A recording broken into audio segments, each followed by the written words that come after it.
तो PDS online classes में आपका स्वागत है। मैं रमेश सर, आप लोग को मैं ग्रामर में 3 वीडियो दे चुका हूँ, यानी टेंस के बारे में। जो आज का वीडियो होगा प्रेजेंट परफेक्ट कॉन्टिन्यूअस टेंस।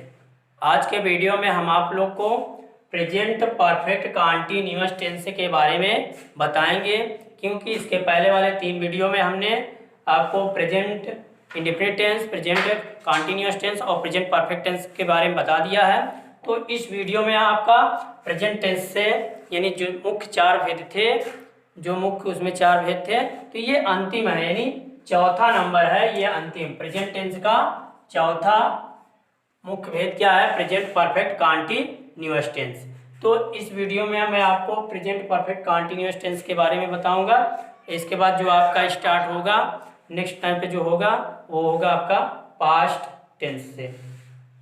तो देखिए प्रेजेंट परफेक्ट कॉन्टिन्यूअस टेंस। तो प्रेजेंट मीन्स होता है वर्तमान, परफेक्ट मीन्स होता है पूर्ण, और कॉन्टिन्यूअस मीन्स क्या होता है? अपूर्ण। और टेंस मीन्स क्या होता है? काल। यानी पूर्ण प्लस अपूर्ण को हम मिला देंगे तो क्या बन जाएगा हमारा? पूर्णापूर्ण। पूर्ण तो यानी ये क्या हो जाएगा? वर्तमान,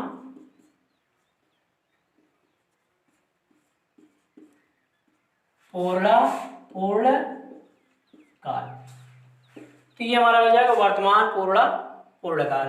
तो देखिए अब प्रेजेंट परफेक्ट कॉन्टिन्यूअस टेंस की हम परिभाषा जान लेते हैं कि इसकी क्या परिभाषा होती है, या फिर अगर हमारा एग्जाम्पल दिया है तो हम इसको कैसे पहचानेंगे कि ये हमारा क्या है? Past present perfect continuous tense का है।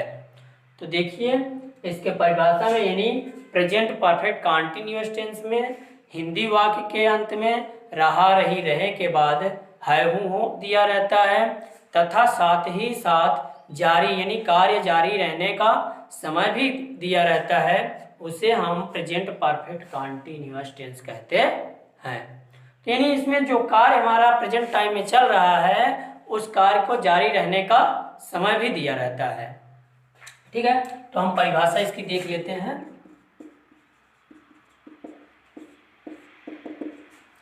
यानी जिस हिंदी वाक्य के अंत में रहा है, रही है, रहे हो,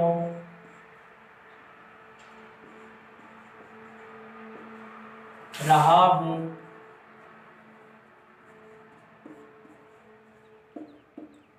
आदि शब्द दिया हो, आदि शब्द दिया हो, और कार्य जारी रहने का समय भी दिया रहता है, उसे प्रेजेंट परफेक्ट कॉन्टिन्यूअस टेंस कहते हैं। यानी क्या है हमारा प्रेजेंट परफेक्ट कॉन्टिन्यूअस टेंस की परिभाषा है, यानी जिस हिंदी वाक्य के अंत में रहा है, रही है, रहे हो, रहा हूँ आदि शब्द दिए हो और कार्य जारी रहने का समय भी दिया रहता है, उसे प्रेजेंट परफेक्ट कॉन्टिन्यूअस टेंस कहते हैं। अब हम इसका देख लेते हैं रूल। यानी अगर हम टेंस को पहचान गए, वाक्य को पहचान गए कि किस टेंस का है, तो वाक्य का अनुवाद करने के लिए हमें नियम की भी आवश्यकता पड़ती है। जब तक हम नियम नहीं जानेंगे तब तक हम ट्रांसलेट को नहीं कर सकते हैं। तो हमें वाक्य को पहचानना है, रूल को जानना है, उसके बाद ट्रांसलेशन को करना है। तो हम रूल देते हैं।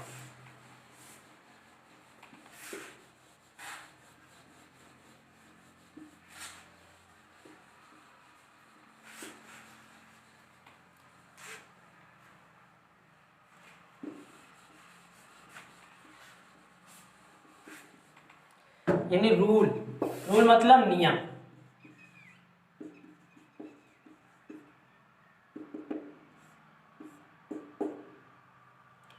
रूल में फर्स्ट यानी अगर यदि कर्ता हमारा एक वचन हो, जैसे ही, सी, इट एंड नेम। यदि कर्ता हमारा एक वचन हो, जैसे ही, सी, इट एंड नेम, तो सहायक क्रिया हम हैज बीन का प्रयोग करते हैं। दूसरा नंबर है यदि वाक्य हमारा बहुवचन हो, जैसे you, we, they and I, तो सहायक क्रिया हम हैव बीन का प्रयोग करते हैं। थर्ड रूल है हमारा सभी कर्ताओं के साथ, चाहे एक वचन हो चाहे बहुवचन हो, सभी कर्ताओं के साथ मेन वर्ब के फर्स्ट फॉर्म में यस या यस लगा देते हैं।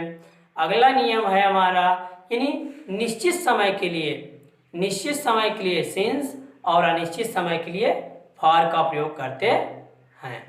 तो ये हमारा रूल है। ठीक है, तो हम बारी बारी से लिख लेते हैं। यानी फर्स्ट रूल है एक वचन कर्ता यानी ही, सी, इट एंड नेम के साथ सहायक क्रिया हैज बीन का प्रयोग करते हैं। सेकंड रूल है हमारा बहुवचन कर्ता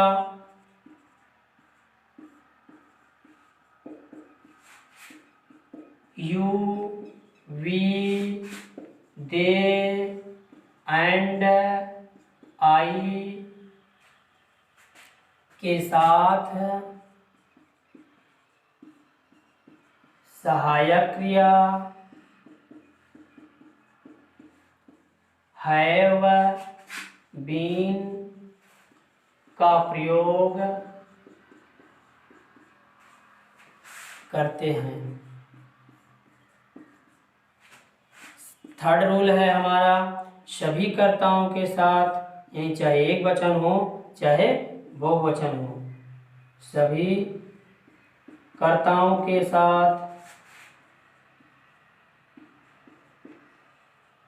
मेन वर्ब यानी एमवी के फर्स्ट फॉर्म में आईएनजी जोड़ देते हैं। अगला रूल है फोर्थ रूल है हमारा निश्चित समय के लिए, निश्चित समय के लिए सिंस तथा अनिश्चित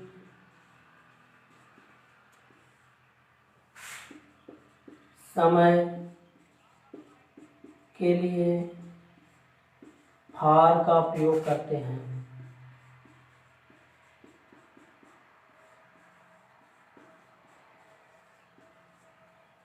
यानी ये हमारा क्या है रूल है।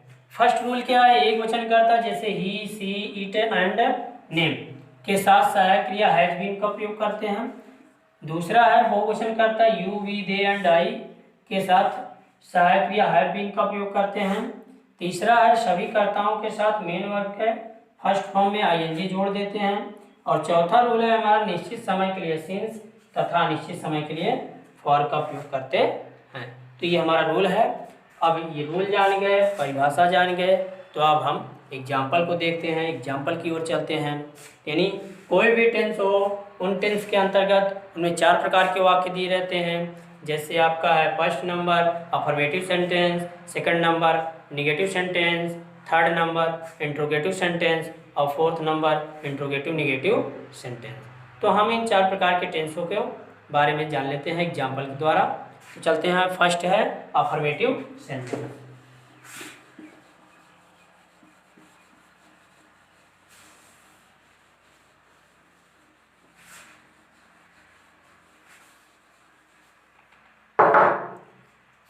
फर्स्ट नंबर हमारा क्या है, ए नंबर, अफर्मेटिव सेंटेंस।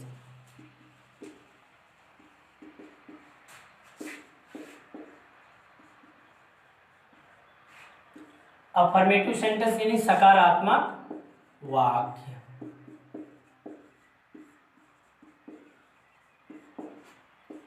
यानी जिस वाक्य में सकारात्मक भाव उत्पन्न होते हैं उसे हम क्या कहते हैं, अफर्मेटिव सेंटेंस कहते हैं।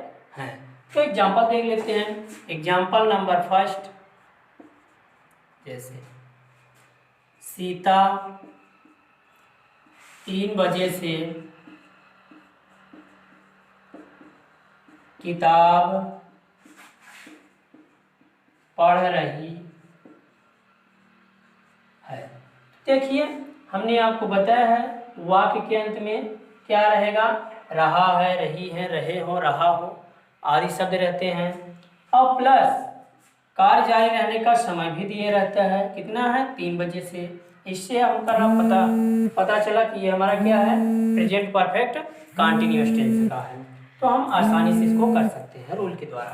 तो सीता क्या है, सीता एक वचन है, इसलिए क्या लगा देंगे, हैज बीन हो जाएगा। फिर उसके बाद हमारा क्या रहेगा, रीडिंग यानी पढ़ना, READING, रीडिंग हो जाएगा। उसके बाद क्या पढ़ती है, किताब, रीडिंग दी बुक हो जाएगा। अब अगला क्या है, कब से पढ़ती है, 3 बजे से। तो क्या हो जाएगा, 3 बजे क्या है, निश्चित समय है। तो क्या हो जाएगा, सिंस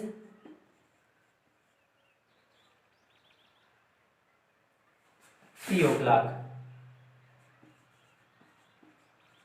3 o'clock। तो इस तरीके से हमारा ये हो गया। सेकंड एग्जाम्पल है, तुम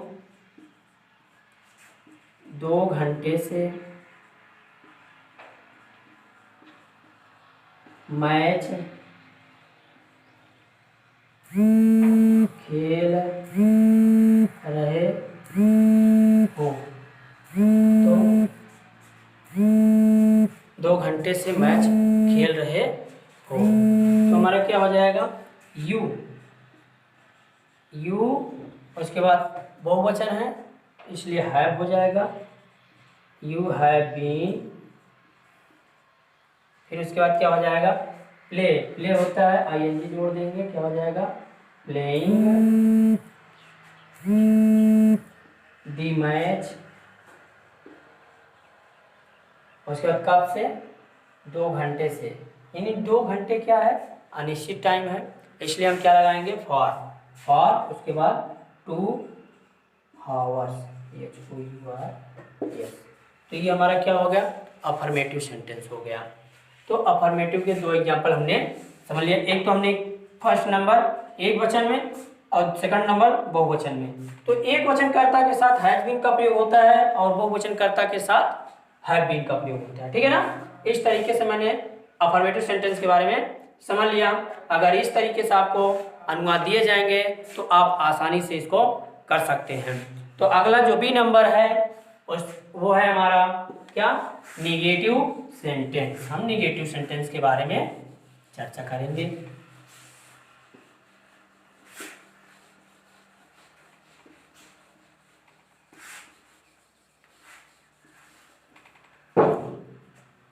बी नंबर है क्या, निगेटिव सेंटेंस।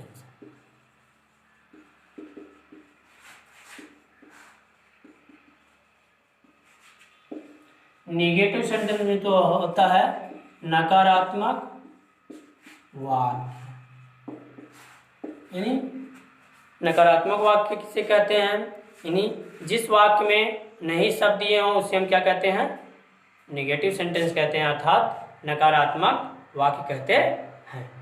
तो हम एग्जांपल देख लेते हैं। जैसे फर्स्ट नंबर एग्जांपल है, मैं 2005 से इस विद्यालय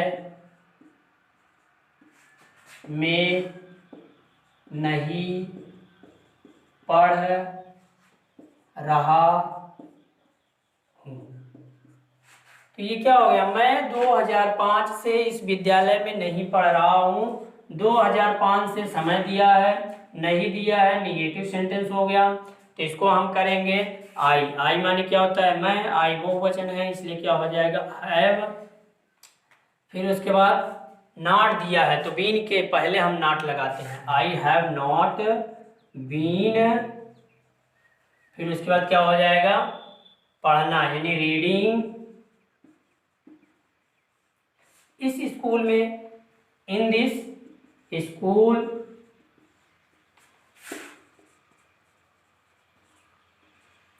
फिर उसके बाद क्या? 2005 से निश्चित समय है, इसलिए क्या हो जाएगा? सिंस 2005। तो ये हमारा हो गया। अगला देख लेते हैं, दूसरा नंबर, राकेश। राकेश सोमवार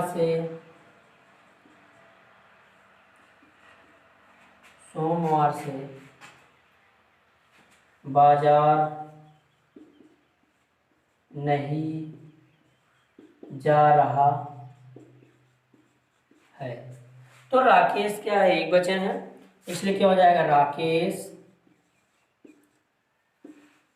हैज नॉट बीन। गो माने जाना, आई जोड़ देंगे, क्या हो जाएगा? Going to market.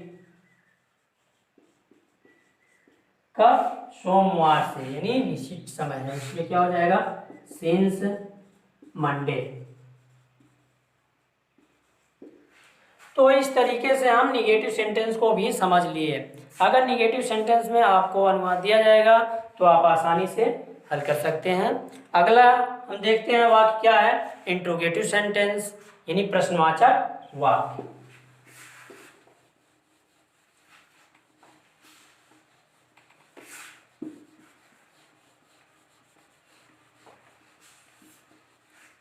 C number क्या है हमारा? Interrogative sentence, INTERROGATIV, interrogative sentence मतलब होता है प्रश्नवाचक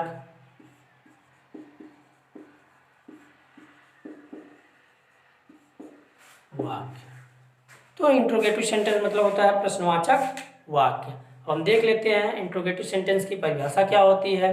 यानी जिस वाक्य में प्रश्नवाचक शब्द दिए होते हैं उसे हम इंट्रोगेटिव सेंटेंस कहते हैं। यानी जिस वाक्य में क्या है? प्रश्नवाचक शब्द दिए होते हैं उसे हम इंट्रोगेटिव सेंटेंस कहते हैं। इंट्रोगेटिव सेंटेंस दो प्रकार के होते हैं, फर्स्ट टाइप इंट्रोगेटिव सेंटेंस और second type interrogative sentence. First type interrogative sentence यानी जब वाक्य की शुरुआत प्रश्नवाचक शब्द से होती है तो उसे हम फर्स्ट टाइप इंट्रोगेटिव सेंटेंस कहते हैं। और सेकंड टाइप इंट्रोगेटिव सेंटेंस जब प्रश्नवाचक शब्द वाक्य के बीच में दिए हों तो उसे हम सेकंड टाइप इंट्रोगेटिव सेंटेंस कहते हैं। तो हम देख लेते हैं, यह दो प्रकार का होता है। यह दो प्रकार का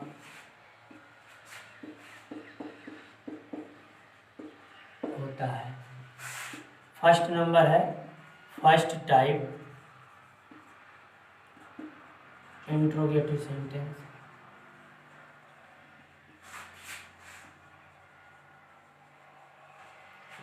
दूसरा नंबर है सेकंड टाइप इंट्रोगेटिव सेंटेंस। तो हम बारी बारी से एक एक के बारे में पढ़ लेते हैं। तो फर्स्ट टाइप इंट्रोगेटिव सेंटेंस का एग्जाम्पल हम कर लेते हैं। यानी फर्स्ट टाइप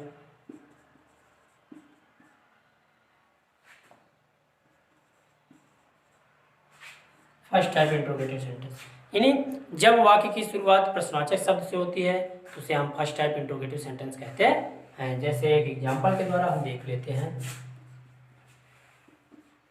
जैसे क्या हरी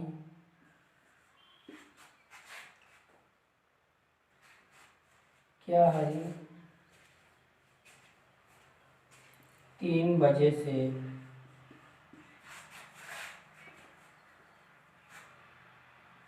खाना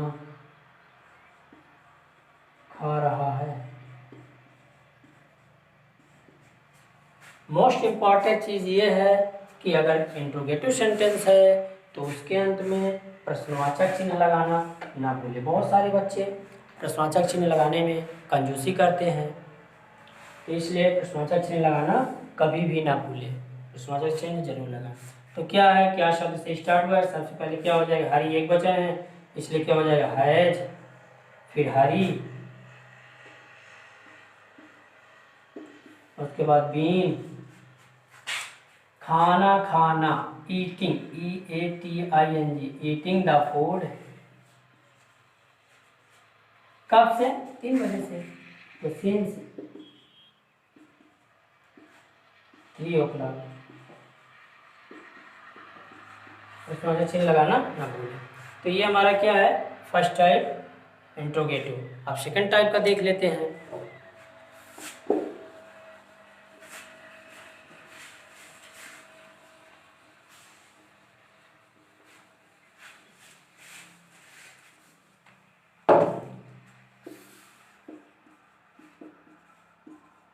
सेकंड टाइप इंट्रोगेटिव सेंटेंस का एग्जांपल,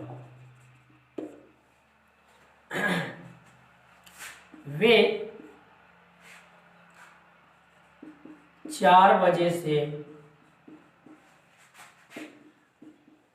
विद्यालय में क्या पढ़ रहे हैं। तो वे 4 बजे से विद्यालय में क्या पढ़ रहे हैं, क्या शब्द बीच में दिया है, इसलिए हमारा क्या हो जाएगा, सेकंड टाइप इंट्रोगेटिव सेंटेंस।